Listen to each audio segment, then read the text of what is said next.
In this video, I'm going to review Sony 24mm G Master lens. Feel free to look at the timeline. You'll see different sections there, so you can skip to the part that you are interested in. You can also look in the description. I'll put the different time frames there as well. So pretty much for the whole video, I used the lens itself, so you can really get a feel of its autofocusing performance, its low light capabilities, and other aspects. I used Sony a7 III, which is Sony's most popular full-frame mirrorless camera and will likely remain their most popular camera for many years to come. It has very good autofocusing system. It's not the latest, but it is really good. In photography mode, it does have the eye autofocusing. In video, unfortunately, not yet, hopefully in the future, but it's a very capable camera. For the microphones, I'm using Picogear 2 mic setup lavaliers. So you see I got both of them here. Very customizable, you can do it stereo, mono, and so on. I'll do a review in the future, but I already did test it out. Have a look, enjoy. I'm also using Freewell ND filters, which are great 67mm. I can use it on this lens, I can use it on my Tamron lenses, same filter diameter. And hey, if you need that extra blur to blur things out, that's it. Two videos right before this one are photo and video samples. So in video samples, I use 1080p. You can check it out, feel free. You'll see different environments, different scenery, portraits, you name it, it's there. The photography samples video, that one I did with raw photos. I processed them in Lightroom, adjusted shadows and highlights, and exported it as raw photo PNG files. High quality, and since the camera is 24 megapixels, the final result was a 6000 by 4000 pixels video, which YouTube gives an option of 8K playback. Go ahead, check it out if you got a big screen TV, enjoy that. I had this lens for 6 months or half a year, really got to know it, made a lot of videos with it. So, you know, when you have a lens for this long, you really like notice the little details that you wouldn't notice otherwise if you had it like for a week or a month. Made a lot of videos with it. Feel free to browse the channel. On every thumbnail, I try to indicate what camera and lens is utilized. Also made some low light test comparisons with other cameras. So go ahead, have fun. The obvious elephant in the room is the 1.4 aperture. That will allow you to do a lot of things, like make a very blurry background. 24mm is plenty to do vlogging, astrophotography, landscapes, you name it. It's definitely a wide lens. 445 grams. That's not that much for a 1.4 aperture full frame 24mm lens. It's some weight, but it is light considering the competition. 67mm front filter thread. I have 4 lenses that have this diameter. And I have these ND filters, means that I can swap them throughout all lenses. I can put this on another lens that I have, or back. Let's talk about autofocusing performance. While every lens has its own behavior, I think the bigger factor is the camera itself. Now, in our case, a7 III does not have the latest Sony's autofocusing system, but it is good. It is pretty intelligent, finds the face. If you're not covering it with like big glasses and hats and so on. This is why I got the hat turned backwards, so you'll find my face right away. So how does this lens autofocusing performs when combined with this camera? Let's check this out.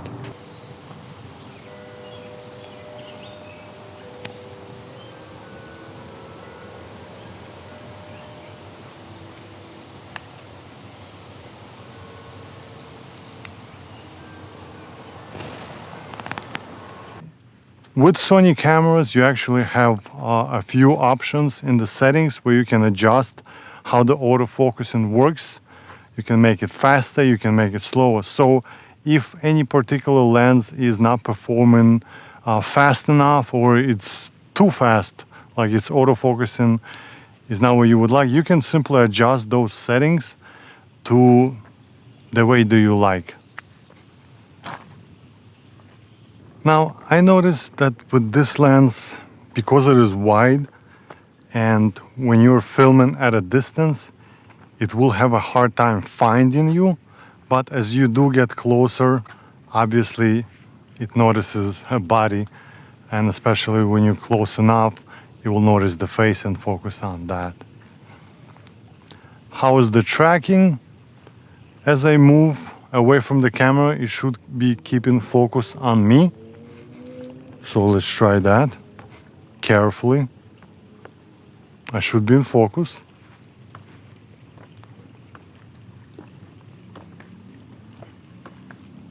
Now it's actually pretty dark here, so the aperture is probably at 1.4. So we do have a shallow depth of field. So if it is misfocusing, then you will see it right away as I will become blurry. But if it is focusing, then everything should be fine. Now there is something we can do, and that is setting the center autofocus, meaning that camera is going to focus only on what is at the center of the shot. So as long as I remain in the center of this shot, I will be in focus at this point. And you should see that if I'm not in focus, I'm going to be blurry. But I am in focus, right? And I will get closer. And I should be in focus through this whole shot. Let's try and walk backwards. If I'm blurry, that means it's not working. But it should be working. This lens has direct drive supersonic wave autofocusing motor. I want to test how loud it is during autofocusing situations where, let's say, you're focusing on me, and then we turn it, focuses on something else, then back on me, something like that. So I have both these microphones. I will attach them to the lens, like with a rubber band, and we will check how noisy it is.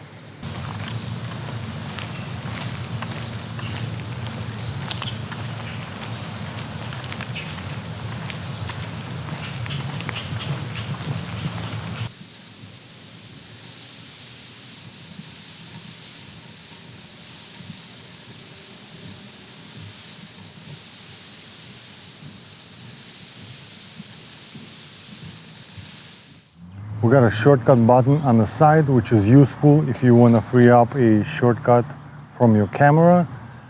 AF/MF switch. It's good to have just like this shortcut button. Something you want to get used to. Other lenses I have, like Tamron, they don't have that.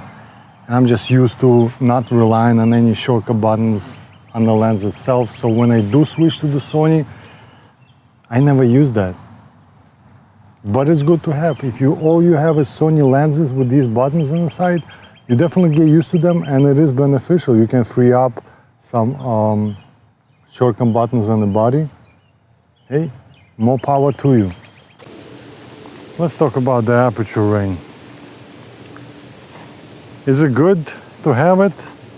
I'm sure it could be useful. especially if you're using all Sony G Master lenses. But for someone, and probably majority of Sony owners who use different lenses, Sony, Tamron, some other brands, you switch to other lenses, it's not there, and you get used to just not relying on these kind of things. Nice premium feature, and that's exactly what it feels like. That is catered to a specific niche of users, which is pretty small probably. I used it a few times, mainly for photography. I mean, it's useful, but I'm used to just flipping the little wheel on the body and that's it. So it's like, is it a positive? Yeah. Maybe Sony could have released a GMS or some G Master lens without the ring and maybe decrease the price. And how about without the ring, without the shortcut buttons, nothing on the lens itself, just the manual focus ring, and that's it. I think that would be nice, decrease the price, make the lens more affordable and a little bit lighter. Purple fringing is a problem with many lenses, especially in the lower budget category or more affordable lenses. Obviously, why would a company spend a lot of money dealing with that issue if that would raise the price of a lens that's not supposed to be there? This is an expensive lens, and I think Sony went pretty far with controlling purple fringing to a point where I don't see it as a problem, because whenever I film with this lens, I rarely see this issue. And in fact, I've only noticed it once while filming all of these shots, cons, pros, verdict for this video. And here's the example. You can see that in this scenario, there was some, you really have to zoom in on it. It would help if this was a 4K video, you would see it better, but you can see it in a way. It happens rarely to a point that I don't see it as an issue. I don't really remember, oh, this lens has this problem. Whereas on other lenses like the Tamron or other less expensive lenses, it's something that I wouldn't make a movie with them. Let's put it that way.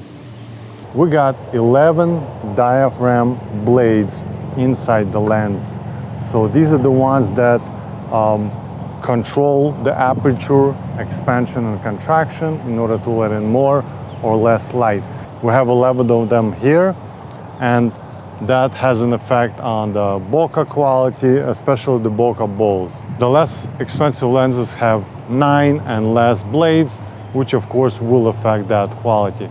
So definitely a premium feature in a premium lens. The lens is made out of quality materials, as expected. Everything feels nice to the touch. There's also a gasket seal around the lens mount, so that would prevent any moisture or dust getting inside the lens mount. So as you know, with zoom lenses, usually when you change the focal length, the zoom lens would extend or contract, and to me it seems like the internal components are getting exposed. You can get some dust or spill something on them and then get it inside the lens. Bad news. With prime lenses, there's no focal length change, it's only one, and meaning there's less chance of something getting inside the lens, dust, moisture, anything else. Minimum focus distance is rated at 24 centimeters. I don't think it's enough for this kind of lens at this price point. I think it should be much better. For example, the less expensive Tamron 17 to 28 millimeter wide lens has 19 centimeters minimum focus distance. The newly released Sony 20mm f1.8 lens has 18 centimeters. That is way better than 24. You can get much closer to the lens. If you're doing a wedding, you want to get those rings up close, there you go. You're doing hiking, you see some kind of bug or a flower, you want to get a detailed shot of that, you can get much closer. And this is a G Master lens, right? This is as good as Sony gets. I think it should have been better than that. At the same time, I kind of understand that maybe it would have caused the lens to be bigger or more complicated to make. Still, I think it could have been better. Here's an interesting negative. The lens hood that comes in the box, it's a nice lens hood. Obviously it works, but the thing is the inner part of it is covered by some kind of fabric material, which is nice to the touch, but I found that, let's say, carrying your lens with you somewhere, just working with it, just using it, and having the lens hood on it, like all kinds of things get attached on it. If you were wearing something for, I don't know, like a month, you can only imagine how, well, dirty your clothes would get, because you touch it everywhere, all kinds of dust particles get in it, and I just couldn't stand it. I took it off, and it's been laying at home ever since. It looks nice, it feels nice to the touch, maybe it even has some kind of effect, but I can't handle it. It gets dirty fast, and I took it off, not using it. This lens does not have OSS, which is optical steady shot, basically a form of stabilization inside the lens. Now, is it a problem? It's not if your camera has internal stabilization, which is called IBIS, but if you don't have it, if you're using an older camera, then it's definitely an issue if you like to handhold the camera, if you like to do vlogging, for example, like what I'm doing right now. It's definitely an issue if your camera doesn't have it and the lens doesn't have it. It's going to be quite shaky, you will notice it. The price, $1,400 or $1,400 brand new. You add tax to that, maybe a few warranties, and you're definitely looking at over $1,500. Is that a lot? Is it not? I think it is. Is it worth it? I think it is. But not everyone can afford it. And even if you find it used, it's still gonna be a lot of money. Expensive, yes. A lot of good features, yes. We got what we got. Definitely a big price tag. The verdict. So, if you are at a level where you know that you need a 24mm 1.4 aperture lens, this is it. It comes with a few negatives, mainly the price and that minimal focus distance, but in return you get superb results. It's lightweight, popular 67mm filter thread, gorgeous 1.4 aperture, excellent picture quality, and a few bells and whistles like the aperture ring and shortcut buttons. And I bet that this lens is made for future generation cameras with high megapixel sensors or 6K, 8K video recording. This lens is a keeper. If you're buying it, that's it. You're gonna keep it for as long as you have these cameras. I hope you found this video useful, maybe even learned a few things. If you have any suggestions, you think I missed something, or should I include something in the future videos, let me know, type it in. Thank you for watching, and I'll see you in the next video. Bye-bye.